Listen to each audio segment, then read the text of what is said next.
presentarles a Benjamín Ossa, a quienes muchos ya conocen, tremendo artista chileno. Eh, bueno, quiero partir en realidad diciendo que para nosotros en Antena, Benja es un artista cercano y hemos hecho sesiones con él. Y además reconocemos mucho la forma en que él trabaja, al ser un artista muy profesional y que cuida mucho del ecosistema de lo que significa ser artista, ¿no? Desde su producción propia en el taller, su profesionalismo, su seriedad, la rigurosidad, la relación que tiene con sus galeristas, con los coleccionistas. Él ya ha participado en múltiples ferias, en bienales, en exhibiciones individuales, exhibiciones colectivas. Bueno, importante dato también saber que estudió arte en la Universidad Finisterra, que en realidad desde que egresó de la universidad se ha dedicado profundamente a trabajar, a generar su reflexión, su pensamiento, y sería importante también decir que es un artista que investiga mucho y no solamente desde el arte, sino que se cruza con otras disciplinas, ¿no? Desde la ciencia, desde, bueno, la sociología, la antropología. Yo creo que Benja, a ti te interesan todos los temas en realidad. Es como muy multifacético. Y en ese sentido, bueno, él ha creado esta obra que vamos a recorrer hoy día, que ya tiene casi una década de trayectoria de producción artística. Y hay algo que atraviesa esta producción que es muy interesante para un artista, que es la producción también de libros. Benja ha hecho libros que recopilan su trabajo. Entonces son libros de artistas, donde él ordenadamente, rigurosamente ha ido fotografiando, registrando sus investigaciones, que luego culminan en las obras que vamos a ver, pero también culminan en estos libros. Entonces, primero él tuvo un libro que él llamó El Libro Temprano, que fue producido y hecho el año 2012. Después pasó a generar su primer libro y ahora está generando su segundo libro. Entonces, en realidad son 3. Y es a través de estos libros que vamos a recorrer hoy día su obra. Entonces, luego de esta presentación, donde, bueno, miren, hay muchos detalles de su currículum, yo los invito a visitar su página, que es benjaminosa.com, y ahí están en extensión todas las exhibiciones y todo lo que les estaba comentando. Y antes de darle la palabra para que los salude y que entremos a ver su obra, también quería contarles que recientemente, en plena pandemia, él inauguró una exhibición en Galería Arte Espacio, que se llamaba De Letras, Frutas y Flores, que es su exhibición más reciente, siendo ya la tercera exhibición en Arte Espacio, y la cuarta, y que vamos a revisar al final de esta sesión para que todos puedan ver las obras que pucha, desgraciadamente no pudimos ver en vivo y en directo, pero que él nos va a contar sobre eso también. Y al final también le pediremos a María Elena y Rosita si quieren comentar sobre este artista quienes ellas representan. Vamos, Alfonso, a la portada de Libro Temprano para empezar a navegar esta publicación primera. Y Benja, por mientras, obviamente, Sí. te doy la palabra. Si bueno, yo primero que nada agradecer a Antena por la invitación. Siempre es un placer estar presentando mi trabajo con usted. Hace un tremendo trabajo. En algún minuto lo dije, Antena de alguna manera se ha convertido como una especie de caja de resonancia de una generación de artistas que han podido dar a conocer su obra. También me gustaría saludar a todas las personas que se están conectando a esta presentación. Muchas gracias por estar acá. Saludar especialmente a mis galeristas, Rosita, María Elena, a Pablo de Sousa y a Gabriela Carbonell de NG Gallery de Panamá, que si no mal me equivoco también está presente. Y nada, partir un poco contándole sobre este libro del año 2011-2012, diría que 2013, si no me equivoco, 2013, sí, que recopila obras desde el año 2011. Fue un libro que se tituló como Libro Temprano. Yo creo haber tenido unos 27 años cuando este libro se editó, y era un poco un desafío que partió como una especie de juego junto con la gente de Ediciones Daga, un libro diseñado por Sebastián Rodríguez, donde en una especie de equipo que conformamos empezamos a editar un material sin la pretensión de que este luego fuera una publicación. Y la bola de nieve fue creciendo, creciendo hasta que se transformó en este libro que hoy día vamos a revisar en parte, que ya tiene casi 8 años desde que se lanzó. Sí, a mí me encantaría, Benja, partir dentro de este libro con una experiencia que creo que para ti en tu proceso fue bien emblemática, que es el proceso en Salón Tudor, que vamos a esa página, que es como la 46 del... Ahí está. Esa. Que para que no saben, este es un espacio que queda en el Cerro San Cristóbal, que operó como espacio de arte por varios años, liderado por Verónica Jorquera. Y en este momento, estamos hablando del año 2013, 2011, tú tuviste aquí esta experiencia de invitación a hacer una muestra site specific. Y creo que desde acá podemos entrar a conversar sobre también todas tus investigaciones con la luz, ¿no? Que son tan importantes para ti. Valdría la pena mencionar que nosotros teníamos, esta fue una exposición bipersonal que se hizo con Clemente del Río, que éramos compañeros de escuela, y nosotros teníamos fecha para hacer una exposición en el año 2010, y se produjo el terremoto, por lo que la exposición se aplazó al año 2011. Entonces tuvimos un tiempo extenso para poder pensar y visitar el lugar.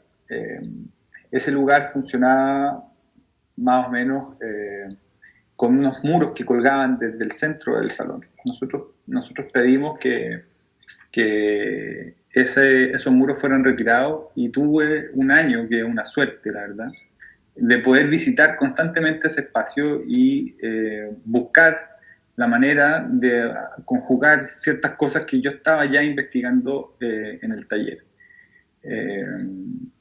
Entonces, cómo el lugar, el interior del salón se podía convertir en una caja de resonancia de lo que sucedía en el exterior.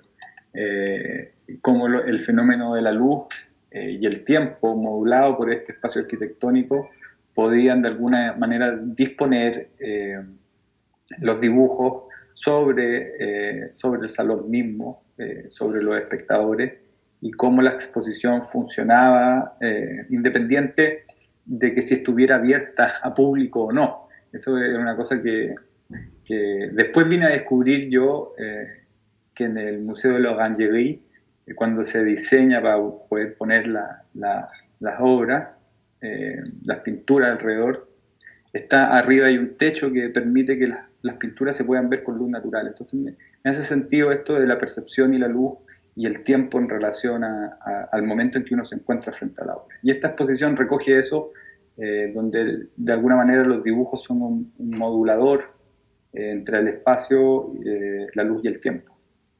Y ahí aparecen este concepto que conocemos sobre tu obra, que es los dibujos de corte, ¿no? Y todo lo que tiene que ver con esta geometría.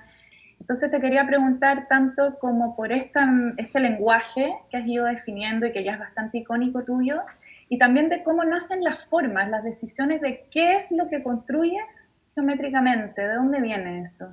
Cuéntanos. Cuando estaba haciendo las primeras pruebas en el taller,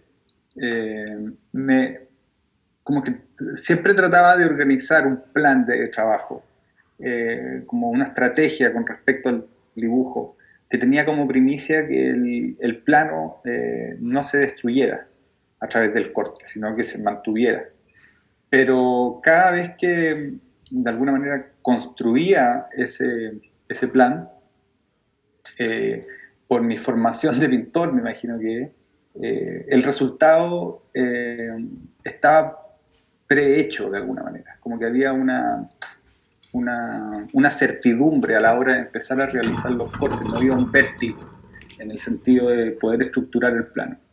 Entonces decidí que los dibujos tenían que irse construyendo sobre la marcha, de manera espontánea. O sea, cada corte va condicionando el corte que viene. Y eso me permitió tener una libertad de trabajo y una frescura con respecto al resultado que de otra manera no se hubiera conseguido. Esa sensación como de sentir ajeno lo que se está haciendo, de tomar una distancia con respecto a lo que estáis proyectando como obra, como dibujo, como imagen. En esta exposición, esta serie de 9 dibujos, tenían como como idea fija esta forma rotunda, que era una especie de óvalo, pero en el interior de estas formas, la constitución de esta forma era distinta en cada una de los dibujos. Entonces, ahí hay también un tema de la escala. Yo me alejo del dibujo y observo una forma rotunda, y luego al acercarme veo que esa forma rotunda en cada una de estas decisiones, por llamarlo de alguna manera, estos dibujos, se constituyen de manera distinta. Y el color aparece como una alternativa respecto de lo que no sucede cuando estos dibujos están afectados al tiempo y la luz natural, sino que están controlados de alguna manera en estas cajas de luz artificial. Y el color aparece como, claro, como una opción de investigación nueva, que un poco se rescata cuando al principio del libro se grafican dos imágenes que son súper importantes para mí, por lo menos. El Salón Tudor tenía una cara sur, una cara este y una cara oeste. Por ende, la tonalidad de la luz, o los grados Kelvin, por concepto más técnico, de la luz que había a diferentes horas del día, producían sobre el papel diferentes tonos o diferentes colores. Era distinta la luz de las 18:30 que la luz de las 21 horas o que la luz de la mañana. Entonces los dibujos iban, en la medida que iba transcurriendo el día, iban tomando una tonalidad distinta. Y esa como detención sobre ese punto de observación es la que me permite después explorar hacia otros campos, en este caso el color. Y también en ese sentido el interés tuyo, que a mí me parece súper importante, del tema de la percepción, ¿no? Como esto de la fenomenología, que tú hablas mucho de eso en tu trabajo y en tus procesos. Entonces quizás podemos ir a la exposición en Tajamar, Marzo, porque creo que desde ahí también nos puedes como ampliar un poco tu investigación acá, por ejemplo, porque también entran los espejos, la reflexión, la reflexión, y de nuevo ahí también me encanta porque es el artista en diálogo con la ciencia también, y con, bueno, la relación con el espectador, que para ti es algo también súper clave en tu trabajo. Sí, siempre he sido como muy respetuoso de estudiar siempre he sido como respetuoso de estudiar y de entender en los lugares en donde las obras se van a emplazar. Sobre todo en lugares tan cargados simbólicamente como las Torres de Tajamar o como este espacio, que era una galería que tenía como primicia no tener muros y que funcionara a las 24 horas y los 7 días de la semana continuos sin que alguien recibiera al espectador, sino que el espectador era un transeúnte que transitaba por el lugar. Aparte, las torres son emblemáticas porque de alguna manera es un hito arquitectónico en la ciudad. Ponen en cuestión el tema de lo privado y lo público, entregándole a la ciudad el terreno en donde se emplazan. O sea, todos estos patios que tienen las Torres de Tajamar, en teoría, en un inicio eran lugares privados que se abren y se entienden como espacio público. Y estos locales comerciales que están instalados también, o decisión arquitectónica, entienden que al no tener muros y a ser vidriados, también se produce esa como relación continua, constante, con el transeúnte y con el que se acercaba a ellos. Entonces, uno al ir a instalar una obra, uno no puede desconocer todas estas características del lugar, tanto simbólicas como arquitectónicas. Entonces, la exposición en Tajamar un poco lo que intenta hacer es devolverle al espacio público a través de la galería y proyectar sobre ese espacio la imagen del espacio público, la imagen del transeúnte. Y este sería tu primer trabajo en el espacio público, ¿no? Sí, yo siempre... En tu camino, porque después vamos a llegar a otros, el trabajo en Renca y, bueno, otras cosas que has hecho. Pero este es el primero, ¿no? Sí, yo creo que yo lo siento como una antesala hacia el espacio público. Todavía siento que esta intervención en Galería Tajamar es un trabajo en el espacio público, pero de manera contenida. Sí, y temporal también, porque la galería tenía un programa, etc. Entonces, cómo estas formas geométricas negras interrumpían el reflejo del espacio que lo circundaba, cómo los transeúntes eran capturados de alguna manera por el reflejo del espacio en la galería. Y también había este pequeño color por detrás de la forma que se producía entre el espacio que queda entre el vidrio y el espejo, que a diferentes horas del día se producía una luz directa sobre el vidrio y el espejo, y se producían estas especies de trampas de luz en donde se multiplicaban las formas.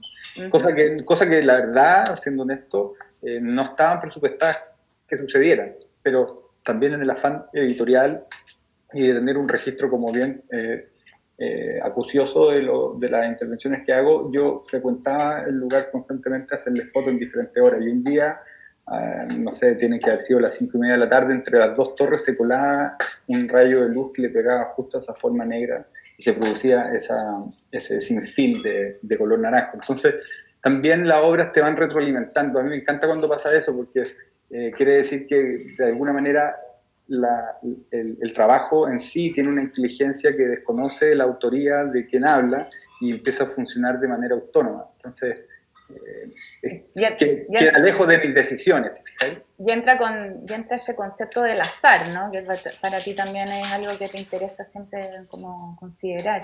¿Podríamos avanzar, Alfonso, hacia más el final de este libro, para que ya podamos pasarnos al libro primero? Yo diría que revisamos, Lóbrego, que es esto que ya revisamos. Un libro que es rico. Esta obra es importante, quizás sería interesante comentar la del montaje, y esta también, sí. Esta exposición es la primera exposición que hago con Galería Este Espacio. Es una exposición que en el minuto que la presenté, yo me imagino que tiene que haber sido una apuesta también para los directores de la galería, porque era una exposición que transformaba el espacio de alguna manera, bloqueaba el acceso de la luz desde la calle, trabajaba con la oscuridad como elemento fundamental y vinculante de cada una de las piezas. Entonces, fue una exposición que de alguna manera me enfrenta a problemas de relaciones. Cuando digo problemas de relaciones, si bien habíamos visto recién la exposición de Salón Tudor, que era como una sola línea de investigación en cuanto a la luz y al dibujo en el espacio.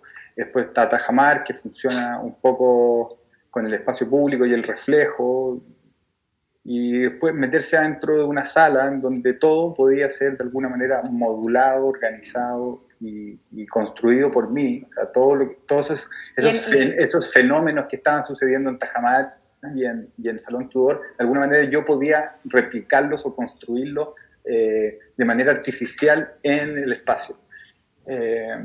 Entonces... Ahí hay una maqueta, mira, vuelve un poco atrás, Alfonso, para que vean la rigurosidad con que trabaja Benjamín. Fue un desafío. Es una maqueta de la galería, donde él primero construye, proyecta, analiza, o sea, también hay dotes aquí de arquitecto, de diseño, no sé, a propósito de lo multidisciplinaria que es tu práctica, por eso quería señalar y mostrarles esa maqueta. Fue divertido eso de la maqueta, porque cuando necesitábamos hacer comunicados de prensa para la exposición, ninguna de las obras se podía haber fotografiado si es que no estaba montada. Entonces, eso también habla como de lo estricto que es la relación que tengo con los espacios de exhibición. Nunca pude todas las fotos que aparecieron en prensa, me acuerdo, antes de la exposición, eran todas fotos de la maqueta simulando las obras. Y lo otro que es importante mencionar de esta exhibición, creo, es que el Lóbrego, que por supuesto que tiene relación con la penumbra y con el oscurecer, es justamente que creo que era un momento en que estabas súper como metido en el tema de la percepción y del tema de la luz. Después, claro, has ido ampliando tus investigaciones, pero en este momento de tu recorrido era un tema muy importante, muy central, digámoslo, que después ya lo fuiste como expandiendo, ¿no? Lo de la luz, justamente. Sí, yo te diría que de alguna manera Lóbrego reúne un grupo de obras en donde ya hay algo consolidado, en el sentido, lo digo sin ser... no sé si se entiende, sin ánimo de pavonearme con la cuestión, claro. sino que de proceso. Sí, en Salón Tudor como que por fin vi que las ideas estaban funcionando concordantemente en un espacio de manera más o menos clara. Tajamar también me dio esa señal. Y esta obra que están viendo ahora en pantalla, que es un hexágono de espejo de nitrato de plata, en el cual las personas podían entrar a él, es el mismo espacio arquitectónico de Galería Tajamar, solamente que invertido. Después está la investigación sobre el color y el dibujo de corte, y aparece esta obra que se llama Volumen Lineal Expandido, que es cómo poder construir volúmenes a partir del dibujo y ocupar a la luz como un medio para que estos dibujos exploten en el espacio, se proyecten de alguna manera. Y se vean afectados en la medida que las personas los visitan, los afectan. Cuando claro, cuando un espectador, por ejemplo, se cruzaba por el frente de la fuente de luz y eso de alguna manera producía una sombra y una descomposición del dibujo, se entendía que el dibujo estaba sometido a una proyección lumínica y que la visita de los espectadores afectaban esa percepción y por ende así en una cadena de correlación. O sea, yo veo cómo afecta la obra y afecta a mí y así sucesivamente. Vamos al segundo, perdón, en realidad es tu segundo libro, pero lleva por título Libro Primero, porque el primer libro se llamó Libro Temprano, para los que vienen sumándose. Y mientras abrimos ese libro, hay una pregunta que es bien técnica. ¿Son backlights? Preguntan. ¿El material de las cajas de luz? Las cajas sí, son retroiluminadas. Son retroiluminadas con acrílico, en especial las que estábamos viendo de Galería Este Espacio, no tenían un acrílico difusor, a diferencia de los backlights normales, que tienen un acrílico difusor, sino que funcionaban con un acrílico de color que transformaba la luz, de luz cálida, la transformaba en un rosa, o un morado, un naranja, etc. Bueno, acá estamos entrando entonces al libro primero de Benjamín Ossa, donde acá se recopilan distintos textos de importantes curadores, historiadores del arte. Se habla desde cómo cada ojo ve algo distinto, de los vínculos con el tiempo, del espacio y la intervención con la luz. Sigues investigando eso y empiezan a aparecer también los dibujos dibujos más espaciales, que le llamas tú. También trabajos suspendidos. Y nuevamente siento que acá ya, claro, pasa el tiempo, tus investigaciones se van expandiendo. Entonces, podríamos meter nuestra línea de investigación de como espacio, luz, espectador, como esta obra justamente dual, que además estuvo exhibida en una feria Chaco, entonces tuvo bastante como interés del público. ¿Te parece entrar ahí? Sí, perfecto. Mencionar también que el libro temprano, El Naranjo, el que vimos, lo escribió Maya Errázuriz, que no lo había mencionado, y que Maya nos acompañó durante todo el proceso editorial de ese libro. Y en este libro que estamos revisando ahora, se invitan a 4 personas a escribir textos distintos sobre diferentes áreas de investigación. Está la Maya, Pedro Donoso, Rodolfo Andaur y la Soledad García. Y una conversación al final del libro con Rodrigo Alonso, un curador argentino. Y en el capítulo de la Maya es donde se escribe sobre la obra dual que estaba mencionando la Cota, que fue producida el año 2013, esa. Podríamos poner el videíto también. Para allá. Que básicamente es una obra que intentaba de alguna manera conectar a 2 personas en un mismo tiempo y lugar, sin que esas 2 personas se vieran, y que esa comunicación de las personas sucediera a través del objeto. Aquí patudamente voy a citar a Calandré. Calandré hablaba de que sus esculturas, estas que estaban sobre el piso, eran esculturas no para ser observadas, sino que por las cuales uno se podía parar sobre ellas para observar el mundo.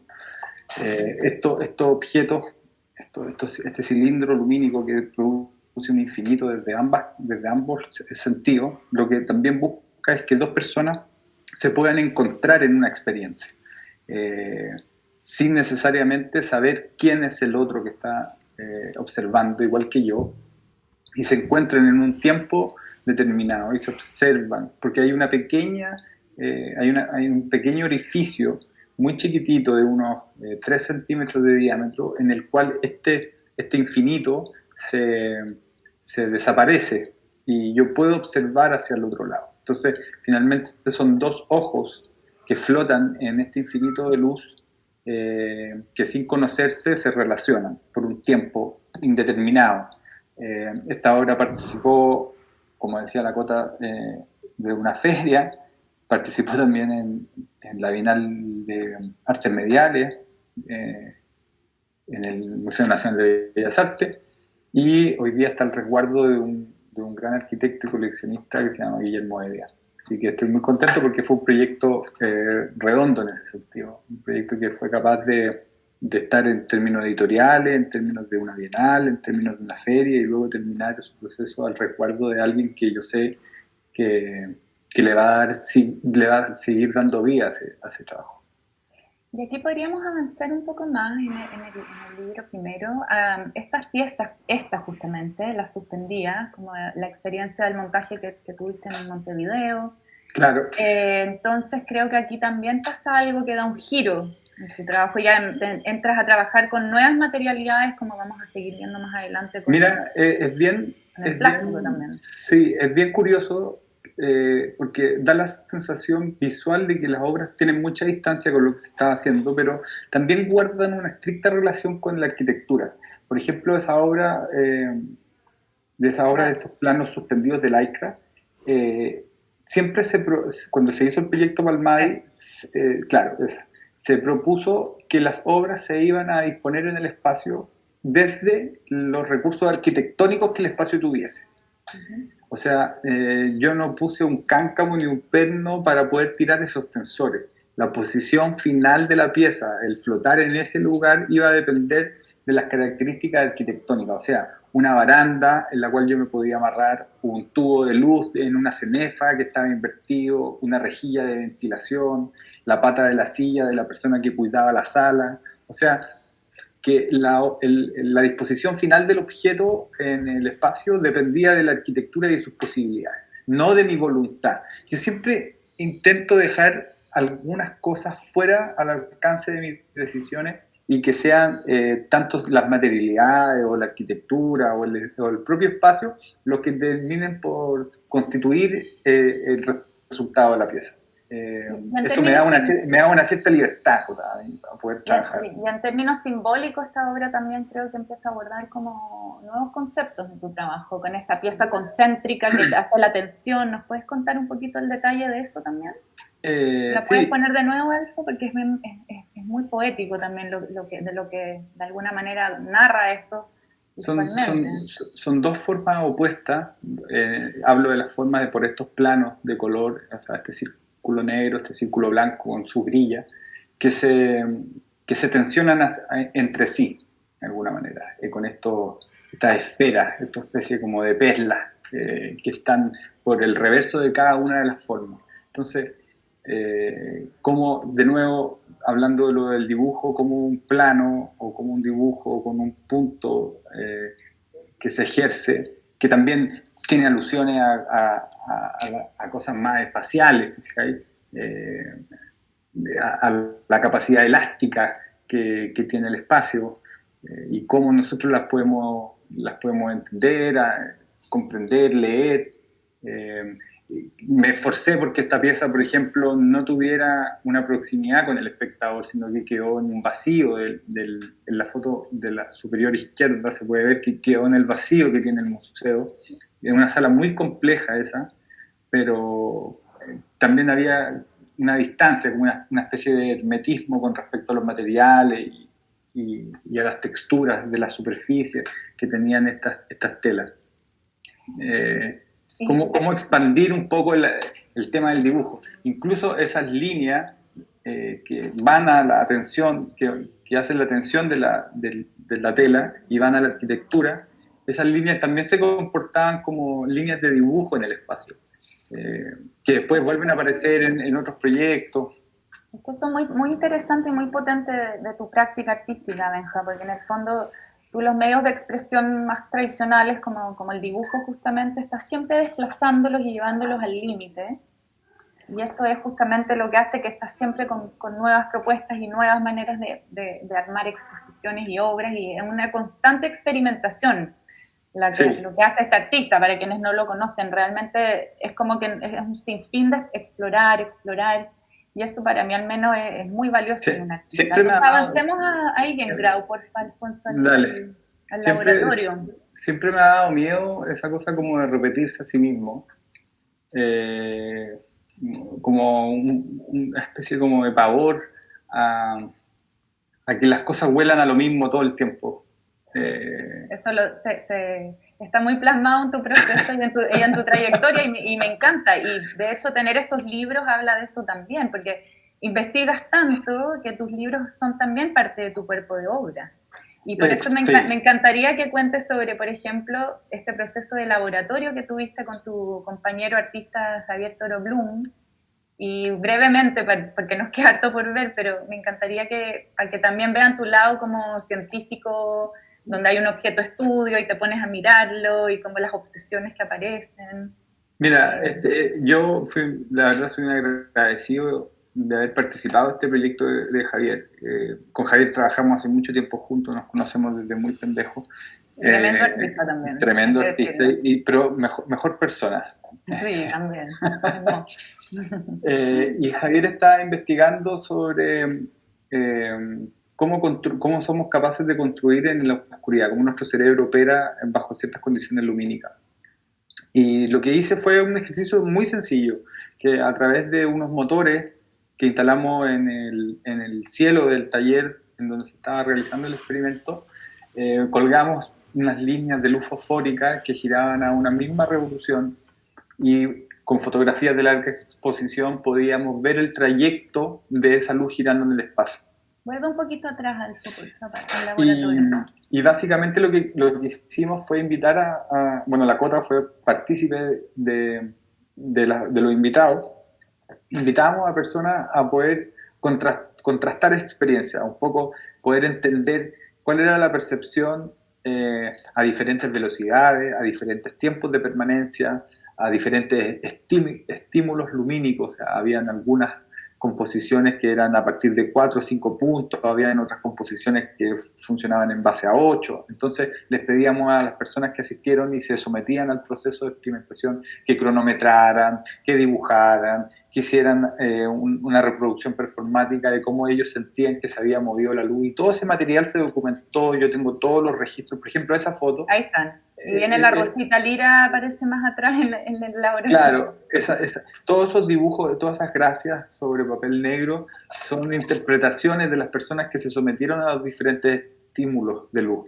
Excelente. Entonces, una persona tenía como rótulo el X y el otro el Y, entonces dibujaban y ambos dibujaban cosas completamente distintas de lo que habían percibido, después representaban cosas distintas. Fue muy interesante porque pudimos darnos cuenta del amplio espectro que tiene la percepción humana a un mismo estímulo. O sea, Así eh, es. me abrió un campo de trabajo gigantesco. Y como tú hablas siempre de que cada ojo ve algo distinto, ¿no? Y de hecho hay un texto en este libro sobre eso, y es justamente Sí. lo que estaban experimentando y explorando. Por eso me parecía importante que repasáramos esta experiencia, porque de aquí que después para ti, ¿qué nace de todo Uy, lo que aprendes? Bueno, un, un montón de un cosas, montón pero de cosas. Pero que hay un pudiéramos ver trabajo, acá en este libro, por sí, ejemplo. por ejemplo, más adelante, si avanzáis, hay unos trabajos que hicimos con Rodolfo Andaur, Que es un curador chileno, para quienes no curador saben. chileno, ¿sí? que muy amablemente nos invitó al desierto a poder. A esa, una para atrás. Eso. Esa. Esa fotografía son una caminata nocturna con la misma luz fosfórica, pero en el desierto de Tarapacá. La idea era, a ver, esta fotografía nunca fue exhibida en una exposición ni fue parte de un proyecto expositivo, sino que siempre hay cosas que no quedan como catalogadas como obra de alguna manera. Esto es parte de una investigación y está en un registro editorial y un poco por eso se entienden mis ganas y mi felicidad de hacer los libros, porque aparecen estos proyectos que de alguna u otra manera no aparecerían. Esta es una caminata nocturna por el desierto de Tarapacá en donde queríamos graficar el pulso del terreno el pulso del desierto a través de la caminata. Era un terreno muy irregular, entonces esa irregularidad se ve evidenciada en la línea. Por ejemplo, esa que acaba de pasar, Alfonso, la línea de la izquierda es una fotografía de larguísima exposición del movimiento de la luna con una pinhole cámara. Son 30 minutos, si no me equivoco, de luna.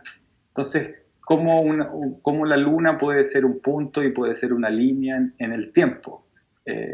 Son cosas que de alguna manera van alimentando y enriqueciendo mi caja de herramientas, por llamarlo de alguna manera, de mi trabajo, de mi investigación, de lo que me interesa como artista.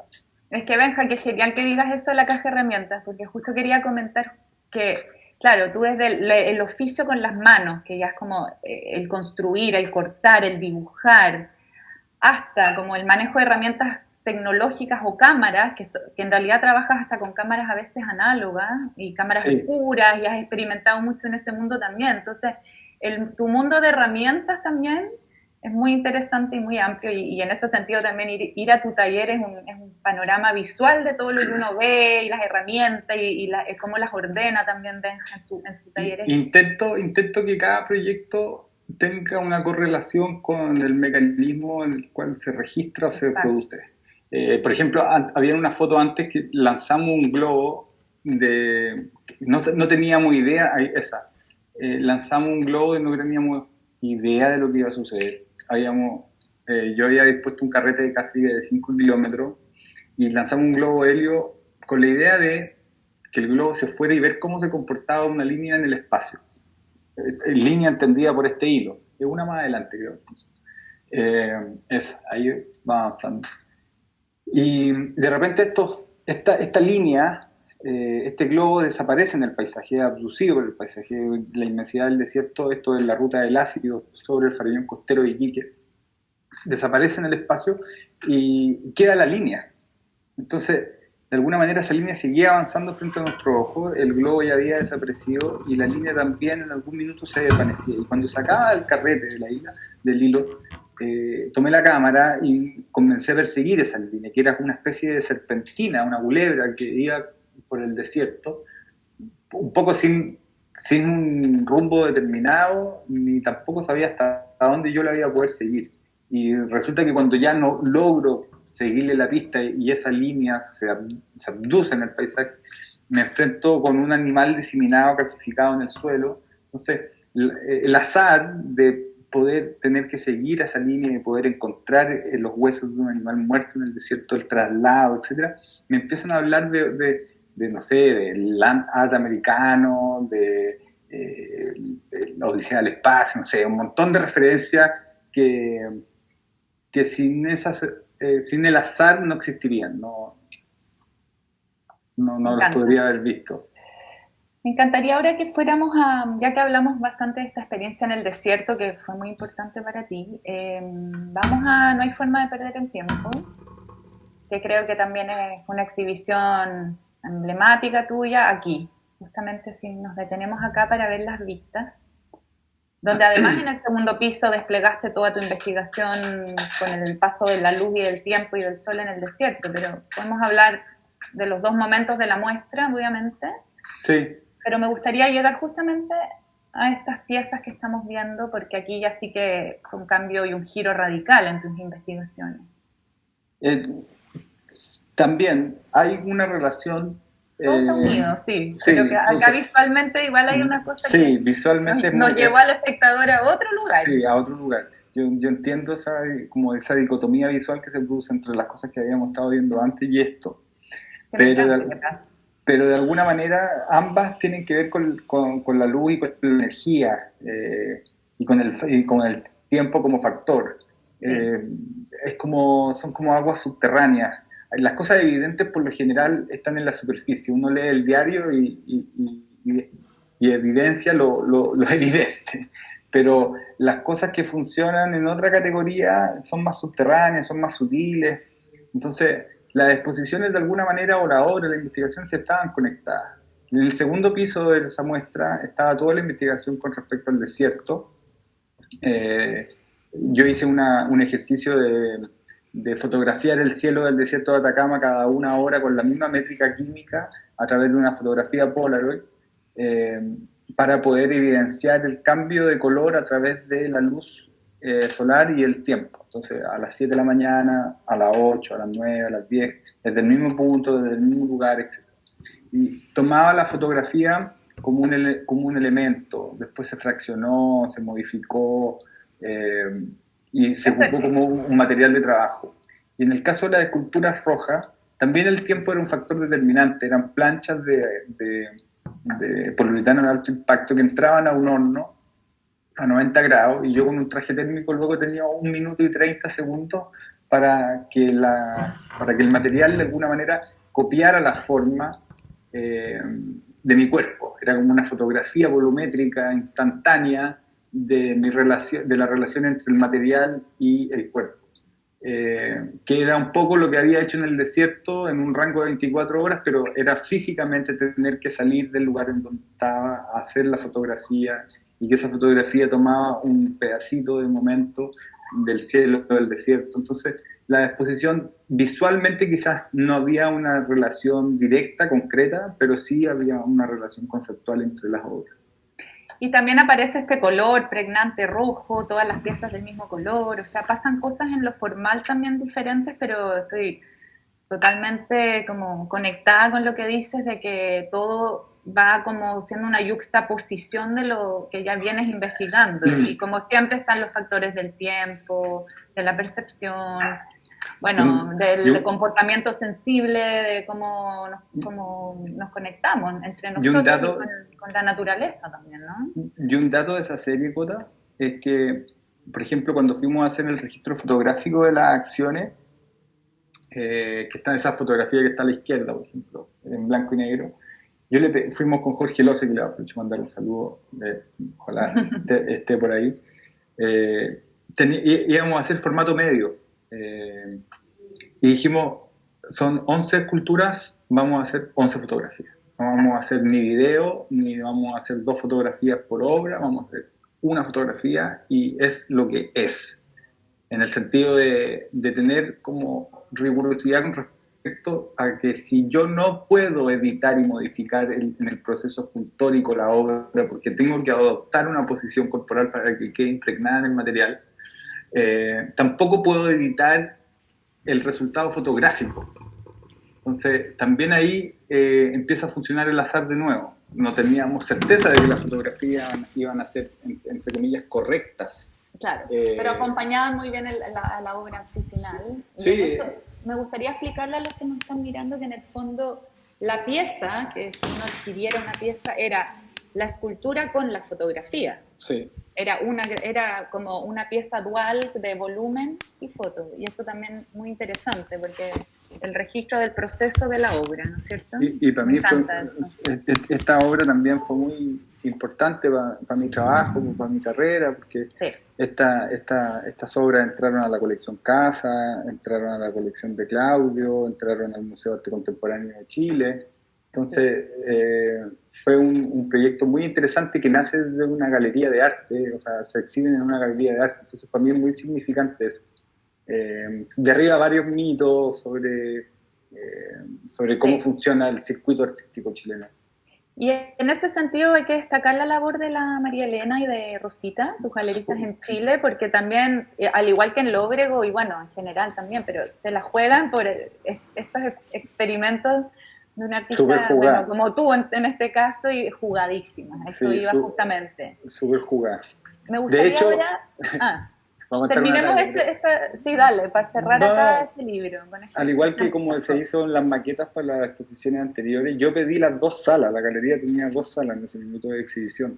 Y yo pedí las 2 salas y les dije, bueno, hay 2 posibilidades. Una, de hacer una exposición que funcione así, como bajo los cánones de la obra que yo ya había estado realizando. O la otra es que les cambié la maqueta, o la otra es esto, que no lo he hecho, no sé cómo va a resultar, no sé si tiene lógica, todavía faltan 6 o 7 meses para la exposición, pero me interesa. Y me dijeron, ya, hagamos este riesgo, corramos el riesgo. Muy buen riesgo, sí. Chiquillas, hay que decirlo, las felicitamos. Oye, Benja, bueno, para ir avanzando, si quieres comentar algo más al respecto, porque para pasarnos... ¿no? Ya. Yo creo que estamos medio topados de Entonces, sí, como estamos como con un... Me encantaría ahora compartir con todos los que nos están viendo una sorpresa o premisa, que en el fondo es este sí. libro que está en imprenta y ustedes van a tener el privilegio de poder verlo explicado por el artista antes de que sea impreso incluso. Así que vamos con esto. Sí, ahí Matías, un abrazo gigante. Sí, hay que, bueno, tú lo nombrarás. Matías, con Matías hicimos un trabajo, Matías Allende, curador chileno, muy joven, o más joven que yo por lo menos, a pesar de que yo también soy algo joven, creo. Muy joven y muy talentoso. Los dos. Hicimos este libro junto con Sebastián Rodríguez también.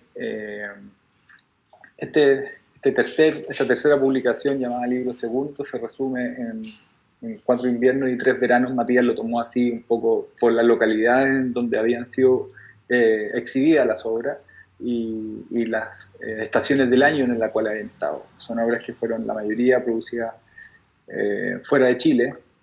Esta, por ejemplo, es un proyecto que se hizo en el Centro Nacional de la Música, ex biblioteca dirigida por Borges, invitado por Augusto Zanella, en el cual compartimos coautoría en Buenos Aires, donde todos los estantes que estaban alrededor de este vacío arquitectónico contenían estos semicírculos de espejo que proyectaban la luz hacia el centro. Esto es un concierto de música barroca, si no me equivoco. Y jugábamos con la atmósfera del lugar. Después está mi participación en la Bienal de La Habana, en el libro, esta obra que están pasando ahí recién es una exposición que se hizo en el MAC por los hermanos Cura, Felipe y Ángela, un poco que recoge la experiencia del laboratorio Enkengrau, en donde se disponen estas luces que giran alrededor de unas placas metálicas muy livianitas de papel, que generan unos espacios y que también se capturan a través de fotografías de larga exposición.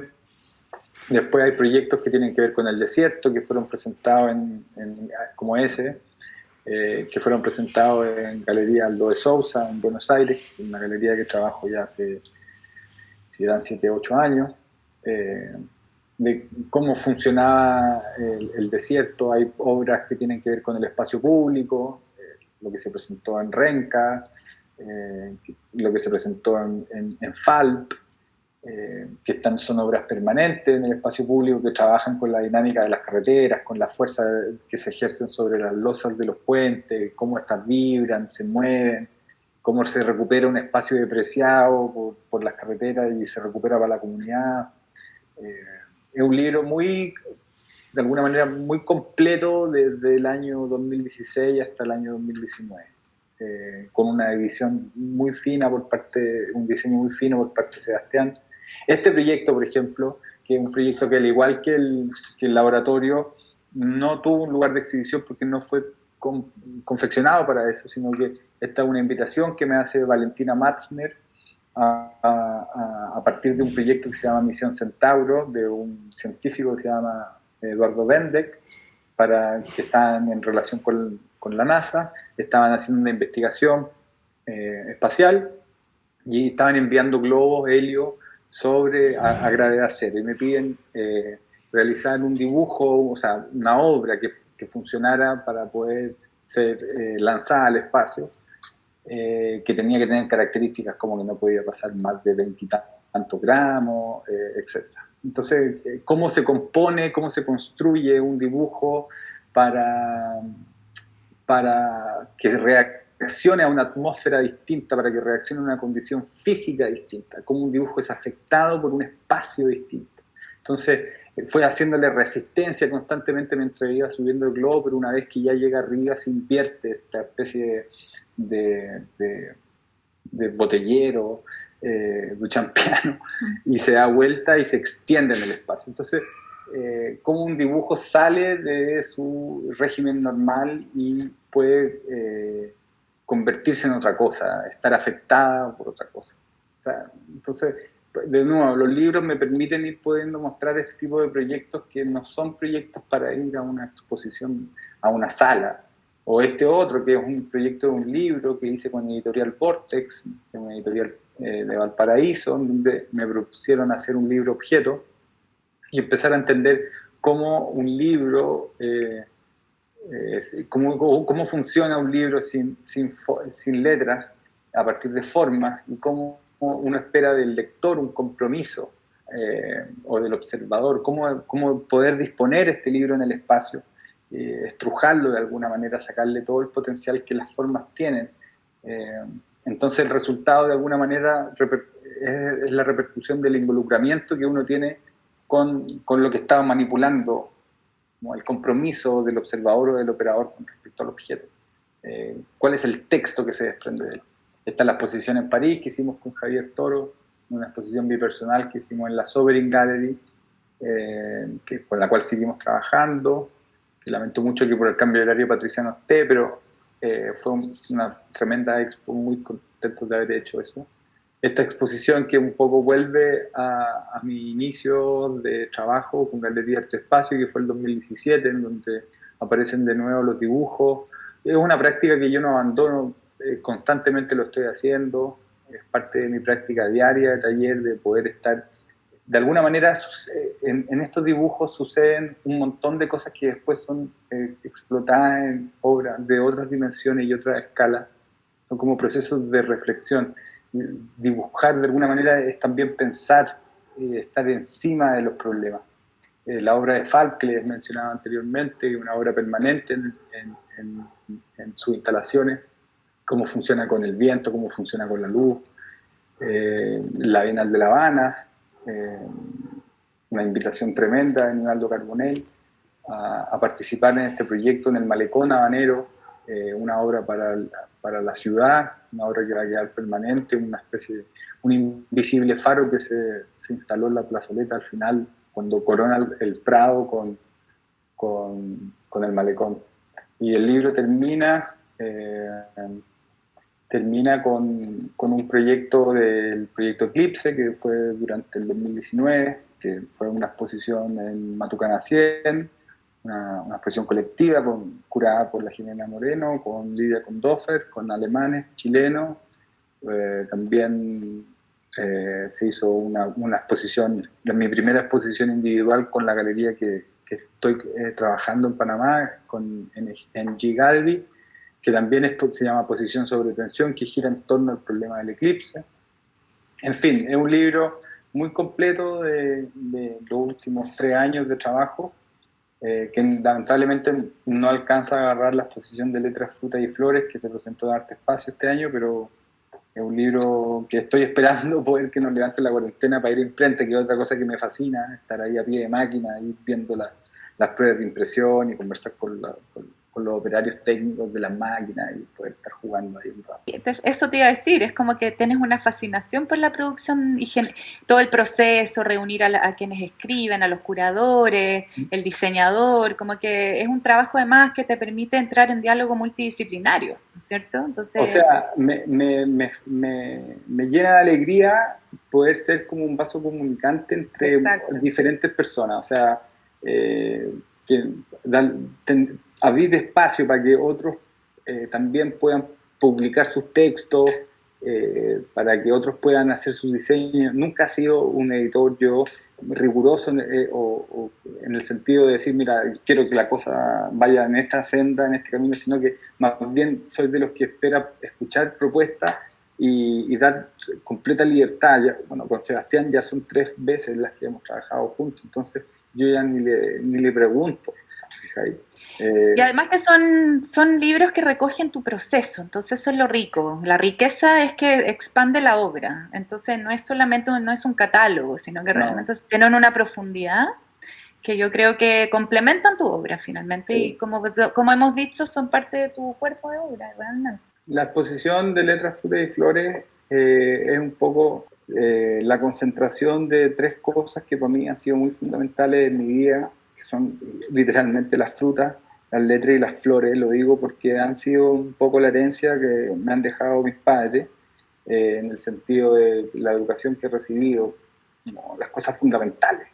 Entonces, de alguna manera es un homenaje a ellos, un agradecimiento por esta enseñanza tan sensible, porque la admiración por la naturaleza, por la belleza de las frutas y sus flores y por las letras, ya me siento un privilegiado, ¿sí?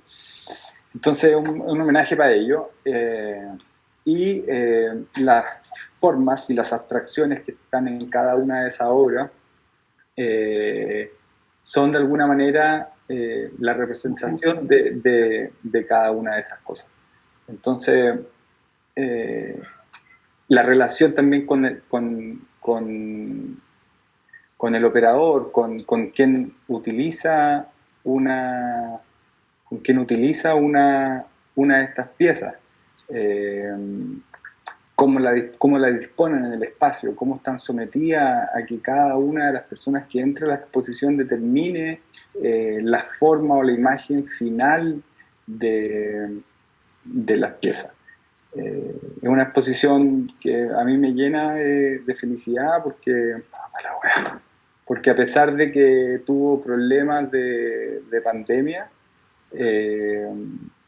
gente la pudo ver, algunas piezas quedaron al recuerdo de grandes coleccionistas, y eso también me pone muy contento. O sea, fue una felicidad completa. Ahí la están viendo, ¿no? Y aquí viene entonces, perfecto, ahí está. Entonces, para que mientras nos narras esto podamos también visualizar.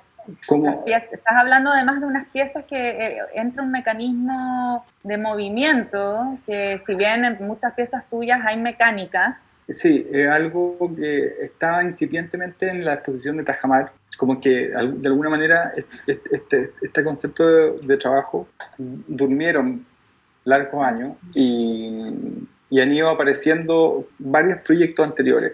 El hecho de que se puedan abrir y disponer en el espacio al arbitrio de quien la observa, vuelve a intensificar la idea sobre el azar, vuelve a intensificar la idea sobre la disposición en el espacio y cómo los espectadores, al igual que el libro que yo les estaba explicando de cómo se construye el texto, este libro objeto, cómo se construyen estas obras, también dependen del involucramiento que tiene el espectador y en cómo el espectador las dispone en el espacio y cómo la disposición de un espectador afecta, por ejemplo, la experiencia, la fenomenología de quien viene a continuación. Entonces, esa concadenación, esa relación de las obras es lo que me interesa muchísimo esta muestra. Si bien son obras cada una por separado, tienen una dimensión en conjunto que la hace ser únicas, pero lamentablemente por este asunto de la pandemia muy poquita gente pudo ver esta exposición. Bueno, por lo mismo, muchas gracias por compartir estas imágenes, porque de alguna manera estamos visitando la exhibición y no me cabe duda que editorialmente algo vas a generar ahí para que también circule. Para mí es un placer siempre poder hablar sobre el trabajo. Son tan pocas las instancias que se dan en el medio, incluso en estados normales, sin estados de pandemia. Es difícil estar una hora y media pudiendo revisar trabajos casi desde el año 2011 hasta la fecha. Entonces me llena de alegría poder hacerlo. Me doy cuenta que ha sido un trabajo como súper constante. A veces uno lo olvida, pero con esto uno lo evidencia. Y nada, eso. Muchas gracias.